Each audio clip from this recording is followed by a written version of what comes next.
Hola a todos, bienvenidos a un nuevo capítulo de 40 Rooms Podcast, el podcast de Hotel Magnolia. Hoy estoy con alguien que me entusiasma, que es un honor tenerlo acá y que nos va a acompañar todo este fin de semana en Hotel Magnolia, Francesc Miralles. Bienvenido. Mucho gusto. Muchas gracias, Consuelo, por tenerme en este lugar fabuloso que pone aquí, el cielo está aquí y ciertamente define bien lo que es el Hotel Magnolia. Muchas gracias, muchas gracias. Oye, para quienes no te conocen, eres un connotado conferencista, periodista, escritor español, ¿sí? Y además tienes muchos hobbies como la música. ¿Cuál otro? ¿Qué nos puedes contar? Viajar.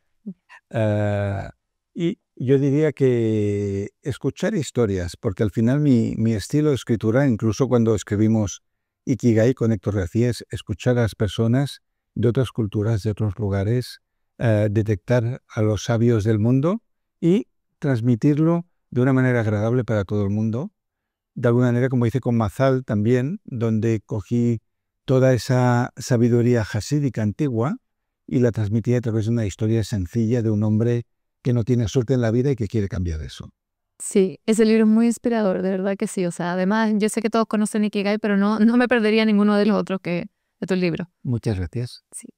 Oye, vamos a partir por la pregunta que no quería hacer, pero la tengo que hacer, que ya me imagino que te la pregunta todo el mundo, que es, ¿qué es el Ikigai? ¿Cómo lo podemos decir más allá de tu razón de vivir? Como... El japonés es una lengua muy bonita que tiene toda una serie de palabras intraducibles que han dado pie a libros, ¿no? Por ejemplo, se habla del Kaizen, que eso se conoce en el mundo de la empresa, ¿no?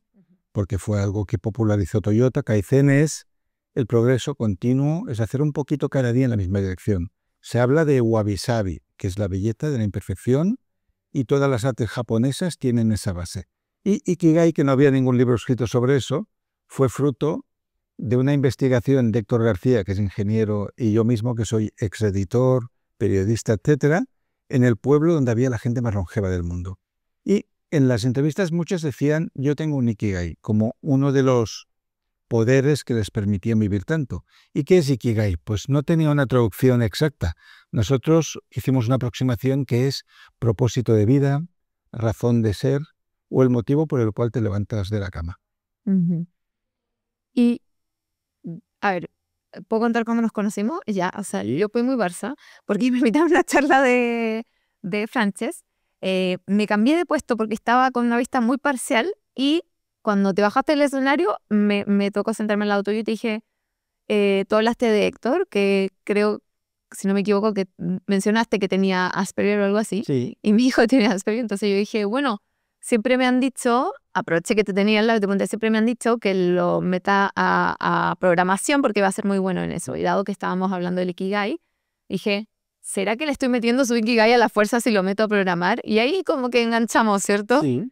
Entonces, yo había leído el libro y siento que mucha gente cree que con el libro ya es suficiente, entender como las 4 aristas, como en lo que eres bueno, por lo que te pagarían, lo que el mundo necesita, ¿y qué me falta? Sí. Y aquello que amas, lo que amas. Aquello que amas.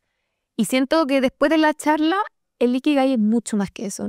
O sea, nunca había entendido que uno podía tener más de un Ikigai en la vida y paralelo también, ¿cierto? O sea, yo puedo querer ser... De hecho, el Ikigai, la mayoría de gente, si no has hecho una indagación espiritual, no lo tiene tan claro. Sobre todo las personas muy jóvenes no lo saben, lo están buscando. Es algo que está dentro de uno y que requiere de una investigación y de salir al mundo, porque el Ikigai se encuentra por prueba y error, conociendo gente nueva, yendo a un curso, a un retiro, leyendo un libro que normalmente no leerías, viajando, haciendo de voluntario aquí y allá. Entonces, si tú te expones a muchas influencias, en algún momento habrá una campana interior que va a sonar, y ese sería tu Ikigai. Y hay pocas personas que mantengan su Ikigai toda su vida. El Ikigai va cambiando. O sea, tú puedes ser que estés apasionada haciendo algo durante 5 o 6 años y que llegue un momento en el que sientas que se ha agotado esa energía para hacer eso. Un ejemplo típico fue el entrenador más exitoso que tuvo el Fútbol Club Barcelona, Pep Guardiola. Al cabo de X años dijo, me siento vacío. Todo lo que tenía que dar aquí ya lo he dado y se fue a otro sitio. Y en la vida, aunque no tengamos este tipo de trabajos, no sucede. Yo, por ejemplo, fui profesor de alemán 3 o 4 años porque estudié filología alemana, aunque ahora hace muchísimo tiempo que no tengo relación con ese mundo. Y en mi cuarto curso sentí que la repetición de los mismos temas me cansaban a mí y que por lo tanto estaba cansando a los alumnos. Y pensé, no tienen suficiente vocación, porque el verdadero profesor de alemán top es como Frank Sinatra, que es capaz de subir al escenario para cantar My Way por milésima vez y que suene nuevo. Yo no tenía eso, con lo cual ese Ikigai se apagó. Hubo una travesía del desierto. Luego descubrí otro Ikigai que era ser editor de libros y trabajé en una editorial. Pero eso duró un tiempo, ¿no? Entonces, al final la mayoría de personas funcionamos por lo que Rudolf Steiner llamaba septenios. Cada 7 años cambia el ser humano. De los 0 a los 7 es el niño pequeño. De los 7 a los 14 ya se apunta a la sexualidad y ciertas cosas. De los 14 a los 21 empezamos a definir la profesión. Y en la vida adulta también, cada X años, entramos en una pequeña crisis que si estamos atentos a ella, sentiremos que nos estamos aburriendo con lo que estamos haciendo y que hay que cambiar y hay que buscar. Y hay que tener una nueva visión del Ikigai. Eso por un lado. Y por otro, lo que tú has dicho, que se puede y es bueno tener al menos 2 Ikigais. Uno que tenga que ver con tu trabajo y otro que sea más espiritual, ¿no? O sea, imagínate que tú eres propietaria de este hotel y un Ikigai es mantener este hotel en perfectas condiciones, organizar cosas, que la gente esté feliz, los que trabajan, los que vienen. Pero no es bueno que, como dicen los ingleses, todos los huevos estén en la misma cesta. Tiene que haber algo que sea solo para consuelo y no para sus empleados ni para sus clientes. Entonces cada cual encuentra lo suyo, ¿no? Igual para uno es pintar, para otra persona es tocar el piano, para alguien es una fundación donde hace una tarea determinada. Y lo bueno de ese segundo Ikigai es que el día que te retires del primero, o que lo vendas, o que te desentiendas, ya tendrás como otra vida construida donde podrás poner toda la energía. ¿Viste? Si es mucho, mucho, mucho más que eso. Tiene muchas ramificaciones. Y hay puntos en la vida en que la gente busque más su Ikigai. ¿Te ha tocado como...? Hay 3 puntos clave en la vida. Uno, los 16, 17 años por razones obvias. Porque tú estás acabando el instituto, el bachillerato, y te van a poner delante una lista de opciones y vas a tener que decidir tu futuro. Igual tú eres una persona que viendo los círculos Ikigai se te da muy bien los números, el cálculo, la programación, pero amas las artes. Entonces, ¿qué haces? ¿Vas por la vía artística a una carrera de esas que todo el mundo te dirá que no te ganas la vida, que vas a ser pobre y todo esto? ¿O haces aquello que sirve para trabajar, para ganar dinero y te haces programador o especialista en inteligencia artificial? Pues ese es un momento muy claro en el que hay que valorar el Ikigai, porque aquello que elijas, si continúas por ahí, va a marcar tu vida. Entonces, si te metes en la facultad de Derecho, pero tú no has nacido para estar en los juzgados o de pasante, vas a ser infeliz y no vas a ser muy brillante en tu trabajo. En cambio, si eliges un camino que quizás es más difícil, pero que te apasiona totalmente, puedes tener mucho más éxito. Y yo siempre pongo el mismo ejemplo. Picasso tuvo la suerte que el padre era profesor de pintura. Por eso vivieron en muchos sitios, ¿no? En Barcelona, en Galicia, en Madrid. Entonces, cuando Picasso decide que se va a dedicar a dibujar, el padre lo permite. Pero imaginemos que no fuera alguien que conoce ese mundo y que dijera, no, tú has de estudiar para ser contable y luego en tus ratos libres ya harás algún dibujito, ¿no? Pues se hubiera perdido, la humanidad se hubiera perdido un gran artista y él se hubiera perdido muchos millones de dólares. Por lo tanto, uno ha de hacer aquello para lo que cree que ha sido elegido y probarse. Y siempre, mira, puede suceder que tú te quieras dedicar, no sé, una persona muy joven, a actuar y que vas a las mejores escuelas de arte dramático y al final eso no sale. Pero merece la pena haberlo intentado. Sí, si no siempre te quedas con esa... ¿Qué habría pasado? Sí, ¿no? Sí. Esa fantasía. Sí. Oye, ¿y tú siempre fuiste así? Esa es una pregunta que me surgió, como... ¿Siempre tuviste esa búsqueda, esa introspección o fue el Ikigai como el que marcó el antes y después de Frances? Yo desperté de golpe, no sé, con 20 años. Yo era un ejemplo típico de fracaso escolar. Suspendía ya en la primaria 4 o 5 asignaturas y no porque fuera revoltoso en clase, sino porque estaba ausente. Yo era el típico chico tímido que se sienta en la última fila y que pasan las clases y no te enteras de nada, porque estaba en mi imaginación, en mi fantasía. Entonces suspendía muchas asignaturas y me acuerdo que al terminar la primaria, para ir a bachillerato, un profesor me dijo, tendrás suerte, Miralles, si te cogen en un restaurante para sacar la basura, porque ni de camarero te van a coger. ¿En serio? Okay. Pues bueno, aquí entraríamos ya en lo que se llama el efecto Pigmalión, que es muy interesante, sobre todo para quien nos esté viendo que tengan hijos. Yo tenía como una mirada negativa de lo que yo no podía hacer, ¿no? Mi padre no me empoderaba, ni mis profesores, y además yo me juntaba también con los alumnos que eran malos alumnos, con lo cual teníamos una visión conjunta de que nunca íbamos a hacer nada en la vida. Hasta que al final del bachillerato conseguí aprobar milagrosamente, llegué a la universidad y allí una profesora, que era la profesora de alemán, por eso acabé haciendo filología alemana, me sacó un día a hacer como un roleplay de hablar de alemán básico y me dijo, lo haces muy bien, te felicito porque has respondido muy bien a mis preguntas y me gusta tu acento. Entonces ahí fue la primera vez en mi vida que me dijeron que yo hacía algo bien. Con lo cual, ¿qué es lo que hice? Como sabía que al cabo de 2 días había otra clase, estudié como un loco por si me volvieran a sacar, volver a responder a esa expectativa. Y eso es el llamado efecto Pigmalión. Si tú piensas de mí que yo no puedo superarme, voy a responder con tu expectativa. Pero si tú crees que soy un genio, me voy a preparar para ser un genio. Y ahí empezó a cambiar mi historia y de suspender todos los exámenes, o la mayoría, que luego los tenía que recuperar, empecé a sacar matrículas de honor una detrás de otra por esa mirada de esta mujer que todo lo inició, que vio en mí que era una persona con talento. Una luz. Pigmalión es la leyenda, o como sí, Leyenda griega. Griega, ¿cierto? Se popularizó George Bernard Shaw en una obra de teatro que se llama Pigmalión, que nosotros nos llegó a través del cine con My Fair Lady, mi querida señorita, que si tú te acuerdas, creo que es Audrey Hepburn, que es una florista, que no sabe hablar, que no sabe escribir, que no tiene cultura, y hay 2 filólogos, 2 hombres nobles que hacen una apuesta de que esta chica, si la empoderan y si la enseñan, puede pasar por noble en una recepción monárquica. Y toda la película va de aquí. Y el efecto Pigmalión es muy interesante porque no solo se ha probado en el ámbito educativo. Se hizo una prueba en una escuela en la cual se engañó a los profesores y se dijo, tenemos aquí la clase A y clase B. En la clase B son alumnos mediocres. Y en la clase A los hemos testado y son todos con altas capacidades. Era mentira. Esa selección se hizo de manera random, no habían medido nada.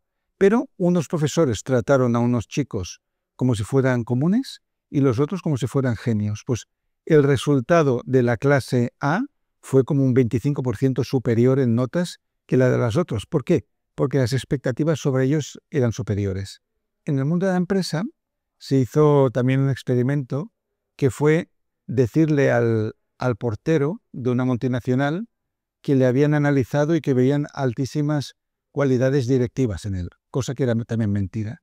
Pero entonces que lo iban a llevar a un programa para llegar a tener un cargo importante. Y este hombre también, empoderado con esa visión, acabó ejerciendo incluso el cargo más alto de la organización. Y eso es el llamado efecto Pigmalión, que puede ser positivo o negativo. Entonces, según la mirada que tú le transmites al otro, el otro puede crecer o puede agacharse, ¿no? Qué importante. Bueno, Napoleon Hill, no sé si lo has leído alguna vez, es como el pionero en hablar de eso, de lo que crea. 100 años que ha habido Sí. todo esto. Ahora salió un libro maravilloso que es el Manifiesto de Napoleón, que es así de gordo, que creo que Habrá que leerlo. sí, de todas maneras. Oye, y respecto a eso, ¿cómo a lo largo de los años, no sé si te pasa, has desarrollado como esa intuición cuando alguien se sienta en un 1-a-1 contigo que tú ya dices, esta es artista o esta me suena más, ¿sí? ¿Te pasa? Bueno, me pasa, yo tengo mucha curiosidad por las personas. Y de hecho, mi vida es un poco una paradoja, porque a mí me gusta más leer que escribir.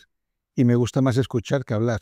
Pero la vida me ha llevado a hablar en un teatro, delante de una universidad, pero me encanta escuchar y de hecho, buena parte de la semana yo me la paso preguntando a personas. Por ejemplo, recuerdo un día que iba en un coche y había el hermano de una amiga escritora que sustituía farolas en la calle. Entonces yo tenía la curiosidad de por qué hay que sustituir una farola. Y él me explicó, mira, porque los perros van ahí a hacer sus necesidades y llega un momento que hay un peligro de que caiga y mate a alguien. Entonces antes de que eso pase, yo la sustituyo. Entonces a mí siempre me ha gustado conocer vidas que son muy diferentes a la mía, hacer preguntas y ayudar a esta persona a que conecte con aquello más auténtico y más poderoso que tiene dentro. Porque mira, si vas a una clase de bachillerato en España, en China, en cualquier sitio, y tú preguntas a los chicos y chicas, ¿quién de aquí tiene un talento? 0 manos levantadas. Creen que no tienen ningún talento. Y no es verdad, ¿no? Lo que sucede, que sobre todo cuando eres muy joven, tú estás peleado con tu cuerpo, ¿no? Porque tu cuerpo ha cambiado muy rápidamente de niño. No te gustan los pelos que salen por aquí, te gustaría ser no sé cómo, se ríen de ti por una razón o por la otra, entonces hay tal sentimiento como de indefensión que es difícil pensar que eres bueno o potente en algo. Entonces ahí necesitarías el feedback o de un profesor, como me sucede a mí, o de un padre-madre que dice, oye, esto que has hecho, este diseño, a mí me encanta, yo te contrataría, sigue por ahí, ¿no? Alguien que te ilumina. De hecho, hay un autor americano que se llama Arthur Brooks, que tiene un libro que se llama From Strength to Strength, y dice, en la vida hay 2 mitades. La primera es para brillar y la segunda para iluminar a los que vienen detrás, por ejemplo, a nuestros ricos. Sí, hermoso. Es hermoso eso, es un propósito. Y por eso las grandes almas, al final de su vida, son maestros y maestras y enseñan a otros aquello que les ha servido en su camino. ¿Y crees que la mayoría de la gente hace eso? ¿O la mayoría de la Deberían, porque no, el problema es que hay personas que no creen ser buenas en nada, quizás porque han estado en un entorno tóxico de la familia, en trabajos donde no se respeta o no se reconoce el talento de cada uno, con lo cual no están en contacto con esos dones, con el elemento, ¿no? Que decía Ken Robinson. Ken Robinson decía, el elemento del pez es el agua. Si tú un pez lo sacas del agua, se ahoga y muere.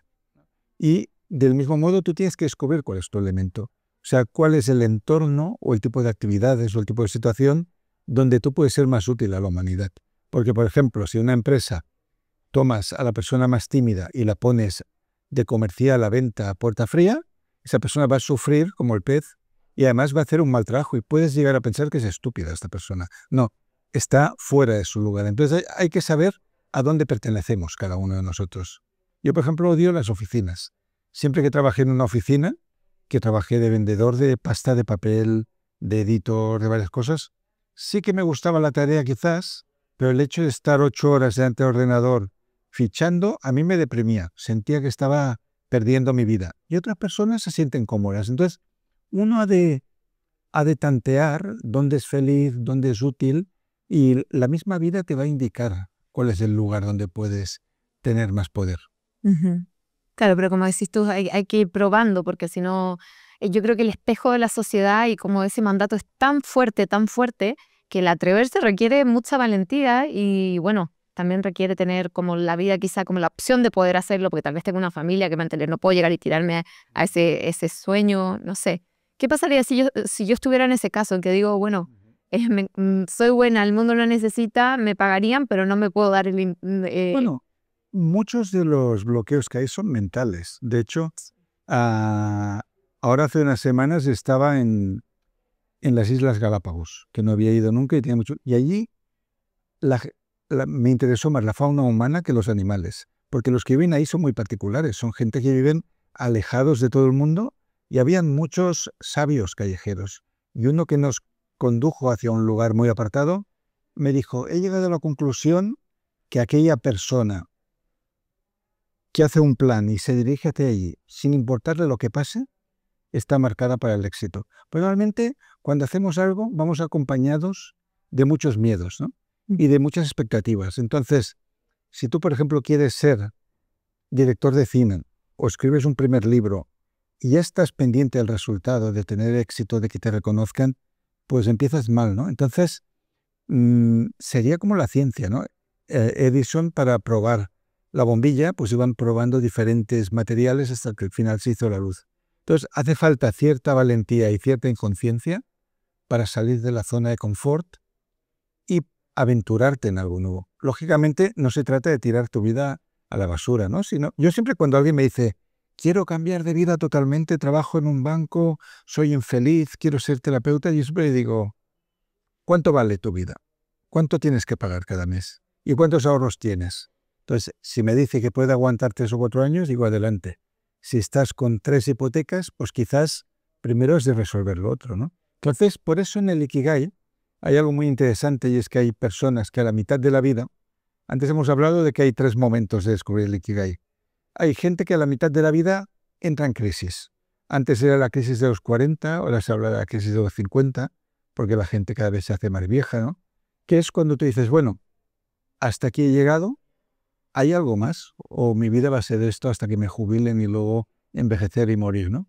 Y ahí es cuando estas personas empiezan a explorar otros mundos y hay quien descubre que le gusta escuchar a los demás y que quizás le gustaría ser coach, le gustaría ser terapeuta, otros que inician una actividad artística, escribir un libro, otros que quizás tienen, no sé, quieren iniciar una startup. Y ahí lo que hay que hacer cuando te encuentras en esa situación es programar una transición.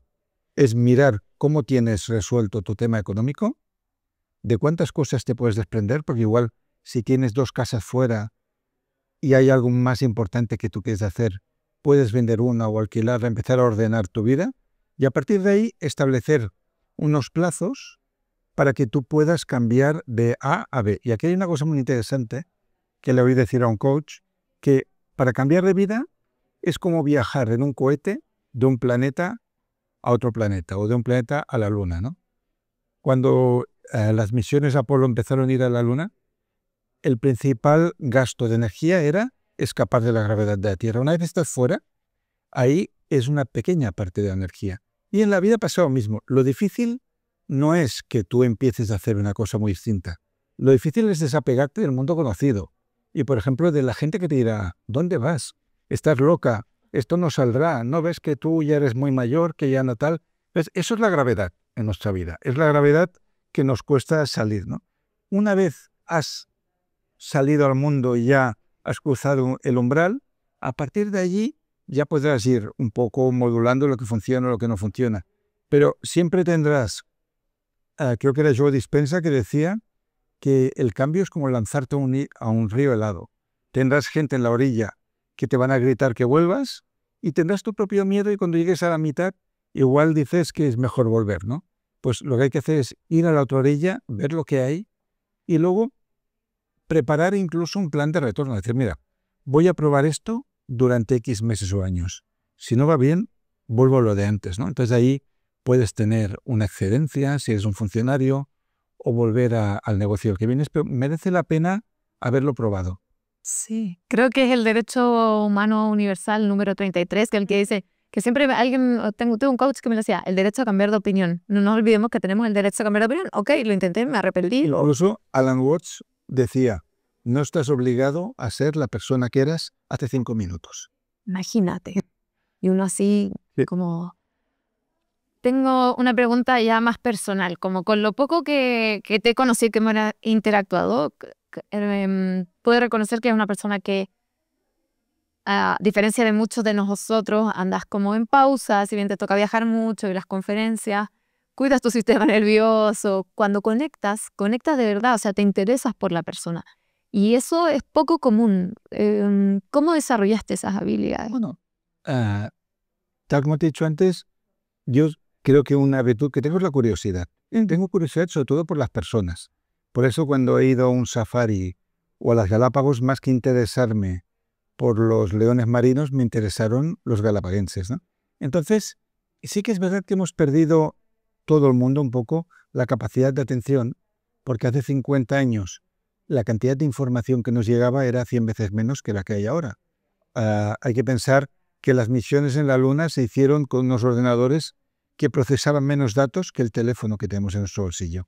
Con lo cual, es difícil incluso leer un libro hoy en día, porque la gente está leyendo el libro y le vibra el móvil, y entra una cosa y entra la otra, y te viene un pensamiento y te viene el otro, y vas al pasado y vas al futuro. Entonces la atención es una virtud que hay que entrenar nuevamente, ¿no? porque estamos en la sociedad de la distracción. Entonces yo, por ejemplo, lo que hago es que cuando me pongo a leer o cuando tengo a alguien delante, tengo lo que yo llamo mentalidad de despedida, que es así como, ¿sabes que hay en el Zen el beginner's mind, la mente de principiante?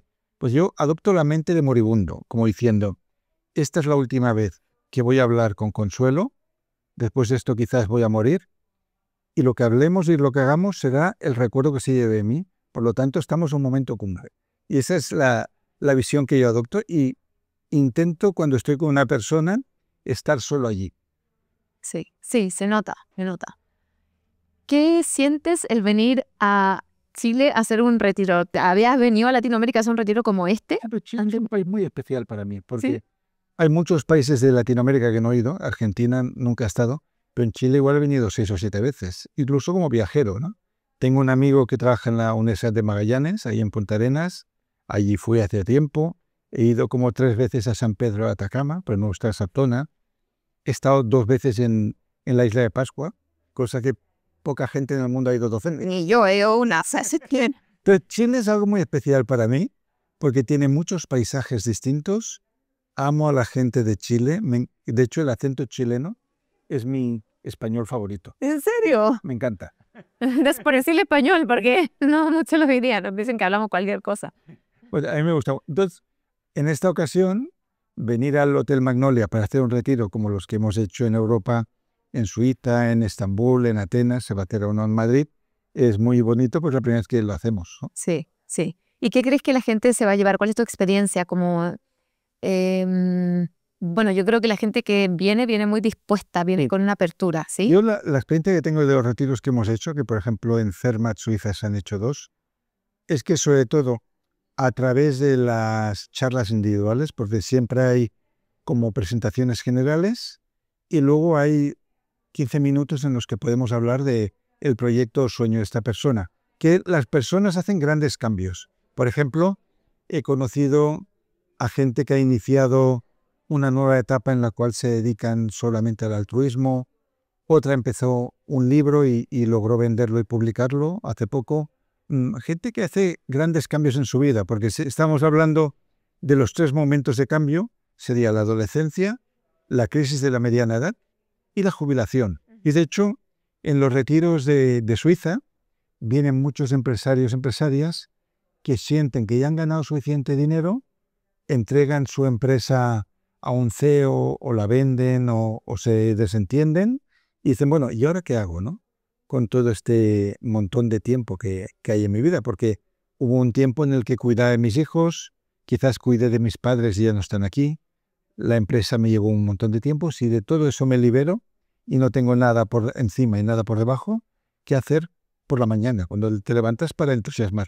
Y ahí es donde hay que indagar de nuevo en el talento, ¿no? Porque hay personas, por ejemplo, José Saramago, creo que empezó a escribir a los 60 años, que descubren su talento cuando se permiten ser dueños nuevamente de su tiempo. Y ahí una técnica que se utiliza es recordar quién eras como niña, porque los niños están naturalmente conectados a su Ikigai. Pues tú ves a un niño y hay niños que cuentan historias, otros que son más físicos, otros que tienen un mundo interior, y todo eso a veces se deja porque hemos entrado como en el adiestramiento de la enseñanza, la universidad, los exámenes, satisfacer a la sociedad de diferentes maneras. Entonces, volver a recordar quién eras de niño o si tenías una lista de sueños, de cosas que querías hacer, ahí es una ocasión también de reconectar. Qué lindo hacer eso con los hijos, como, ella está tu lista de sueños antes que se te olviden, ¿o no? Exacto, sí. Oriane. O si tienes la suerte de tener a alguien mayor que se acuerda de quién eras tú como niña, de, oye, ¿qué decía yo cuando era niña? ¿Qué te acuerdas? Igual te dicen, oye, pues a ti te gustaba mucho bailar y dijiste que irías a Hawái a aprender todo esto. Entonces, igual ahí puedes retomar un hilo que se ha perdido y que te conecta con algo muy profundo dentro de ti.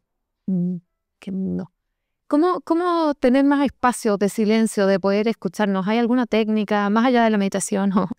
Mira, esto lo explicaba muy bien Stephen Covey en Los 7 hábitos de la gente altamente efectiva, con un cuadrante donde decía hay cosas urgentes, hay cosas importantes, ¿no? Entonces, él decía, la mayoría de gente del mundo se dedica solo a lo urgente. Entonces, ¿qué es lo urgente por definición? Lo urgente es importante para otro, pero para otra persona, pero no para ti. Por ejemplo, a ti te piden que elabores un presupuesto y que lo tengas esta noche, ya.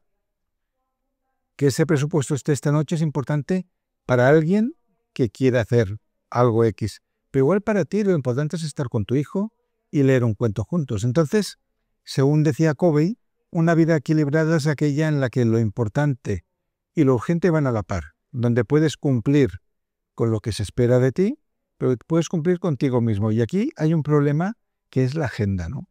Y es que normalmente damos cita a todo el mundo menos a nosotros mismos. O sea, si miramos la agenda de una persona, pues hay citas con el abogado, con el médico, con no sé quién, con el consejo de... Pero es muy raro que veas una cita donde pone café conmigo mismo, un té conmigo mismo, o me voy a caminar al cajón del Maipo. Porque la gente no se concede ese privilegio, nos ponemos al final de la cola. Entonces, para que lo importante empiece a pesar en nuestra vida, tenemos que darle el mismo peso, el mismo espacio que si fuera un asesor fiscal, un médico. Ha sido urgente. Cualquier cita que valoramos. ¿Lo haces? Yo lo hago. ¿Lo agendas? Sí. A mi manera, ¿no? Porque tampoco tener tiempo para ti no significa necesariamente no hacer nada. Claro. Puede ser hacer algo que te gusta mucho. Yo, por ejemplo, tengo un vicio que es ir a conciertos pequeños, alternativos. Entonces, cuando hay un concierto de jazz, no sé, una banda de Eslovenia que viene, una cosa... Yo me gusta estar ahí, porque mientras escucho esas canciones que no conozco de nada y tomo algo, pienso en mil cosas, ¿no? Es una manera para mí de meditar y me vienen ideas de libros, de cosas, ¿no? Mientras que si uno siempre está en lo operativo, pues hay cosas que se te van a pasar de largo, incluso ideas brillantes que pueden ser importantes en tu vida. Dicen que hay cosas que solo verás si te detienes. Mientras estés en carretera, o sea, imagínate que tú quisieras ver una montaña o un lugar muy particular de un paisaje en un coche a 120 kilómetros por hora. Si no te paras en algún momento a un mirador, eso no lo vas a ver, ¿no? Pues lo mismo en la propia vida. De vez en cuando hay que cambiar, hay que parar y decir, bueno, esta hora me voy a sentar a tomar un té, tomar mi libreta, mi estilográfica y voy a perder el tiempo para ganar ideas. Sí, perder el tiempo, claro. Sí, eso sí que es lo que los holandeses llaman Nixon, no hacer nada, es un no hacer nada muy creativo, porque si no eres capaz de aburrirte, las mejores ideas suelen venir del aburrimiento. Entonces hay que entrenar el aburrimiento otra vez. Sí, como los niños. Como los niños, sí. Exacto. Oye, y última pregunta por hoy, porque el fin de semana te voy a hacer muchas preguntas durante el retiro, pero ¿qué esperas que la gente se lleve de este retiro de Hotel Magnolia? Yo espero que se lleven, como mínimo, una idea clara de lo que quieren que sea el foco de su vida, y la voluntad, la decisión de dedicarle un poco de tiempo cada día para hacer crecer eso y en una transición quizás que se convierta ya en una planta muy hermosa. O sea que como mínimo los que vengan por aquí tomen una determinación de algo importante para ellos que van a hacer y que se lo van a poner en su agenda todos los días y van a saber cómo. Súper. A ello. A ello. Sí, gracias, Francesc. Muchas gracias, Curso. Gracias. Y gracias a todos. Nos vemos en el próximo capítulo.